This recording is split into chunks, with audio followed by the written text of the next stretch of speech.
দিন পর ফাইনালি বড় ব্লগ নিয়ে আমি চলে এসেছি। আজ আমরা কোথায় যাচ্ছি বল?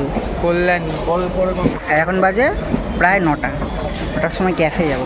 ক্যাফে তো আমার এমনি মুখে একটু ব্যথা আছে, মানে জিভে ব্যথা আছে, তোমার কথাগুলো একটু ইগনোর করো। তো সামনে রথের মেলা আছে, রথের মেলার ব্লগ হবে তাই। ওটা হলো পরশু দিন থেকে মেলায় আমরা রোজই যাই, কিন্তু ব্লগ স্পেশাল রথের দিন আর উল্টো রথের দিনই নিয়ে আসবো, তাই তো। ও হ্যাঁ, আমরা কোন ক্যাফে যাচ্ছি না? নাম ঠিক আছে, এখন যাই আসুক গিয়ে তারপরে হচ্ছে।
অর্ণব টিকিট ফাইন খেয়েছে, এটার বাবাকে জানাতে হবে। 500 টাকার টিকিটের ফাইন খেয়েছে, তাও টিকিট কেটে যাবে না 10 টাকা, তাই তো।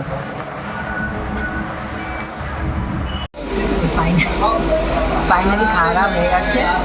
এবার 2 দিন ধরে নিরামিষ খেয়েছি, এমন আমার খিদে পেয়েছে যে আমি পিৎজাটা কভার করতেই ভুলে গেছি। Very sorry. আর আমার তো শরীরটা খারাপ, তাই ব্লগগুলো দেরি করে আসছে। আজকে আমার সেরকম এনার্জি লাগছিল না, কিন্তু জোর করেই করলাম। তো এখন কোন ট্রেন জানো তো? কল্যাণী সীমান্ত নেমে আছে। এখন 10টা 23 বাজে, এবার বাড়ি যাবো। যেতে যেতে বাকিটা কভার করছি। গাইজ বাড়ির কাছে চলে এসেছি। তো এই ব্লগটা একটু ছোটো হলো বুঝতে পারছি, কিন্তু সামনে সারপ্রাইজিংলি অনেক ভালো ভালো কন্টেন্ট আসছে। সো এইটাকে একটু ছোটো হলো বলে কিছু মনে করো না, ঠিক আছে। মাঝখানে একটু কালো ছায়ার প্রকোপে পড়ে গেছিলাম। এবার থেকে আরও ভালো ভালো কন্টেন্ট আনার চেষ্টা করবো। তো আজকের জন্য গুড নাইট, সি অফ।